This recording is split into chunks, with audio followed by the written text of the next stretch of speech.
Salut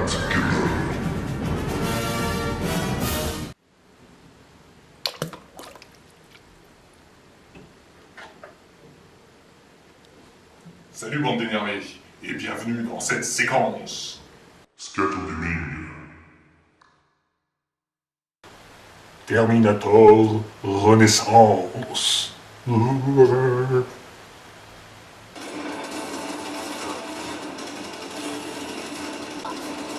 J'imagine que vous connaissez la saga Terminator, initiée par James Cameron au cinéma.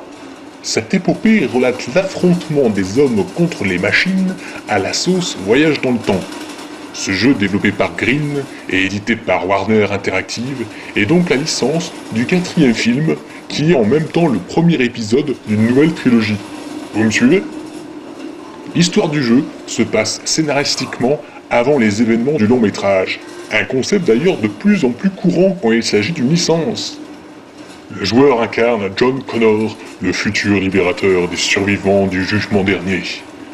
Niveau gameplay, ce third-person shooter louche pas mal sur Gears of War, dans le sens où il est basé sur l'alternance de couverture et de shoot, tout comme dans le jeu d'Epic. Il faudra régulièrement prendre de revers les robots ennemis, aidés de son ou ses coéquipiers.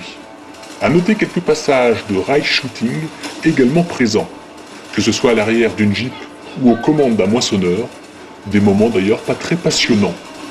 Niveau réalisation, Terminator Renaissance est un jeu pas transcendant, mais convenable. Les ennemis, bien que peu nombreux, sont plutôt bien modélisés, les T-600 arrivant à inquiéter tout autant que dans le film. Par contre, pas de visage de Christian Bale au programme. L'acteur qui joue John Connor au cinéma n'a pas été modélisé, et donc on se retrouve avec un visage passe-partout sans âme. On en arrive au gros problème, au pluriel, de cette licence, le multijoueur et la durée de vie. Pour le premier, on n'aura droit qu'à du coop en écran splitté. Pas de jeu en ligne, ce qui est aussi rare pour ce type de soft que scandaleux. Pour la durée de vie, il faut savoir que ce jeu peut se terminer en 3-4 heures. C'est assez hallucinant.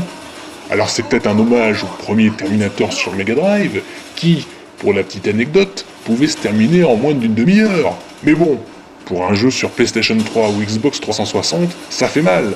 En plus, les 9 petits niveaux n'ont rien de bien palpitant. Bref, à part si vous êtes supra fan de Terminator, ce jeu ne mérite vraiment pas d'être dans votre ludothèque.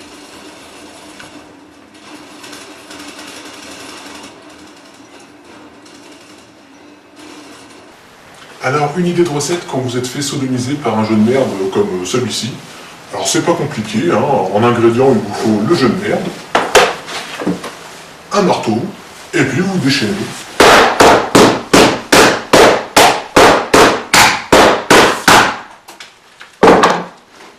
Voilà.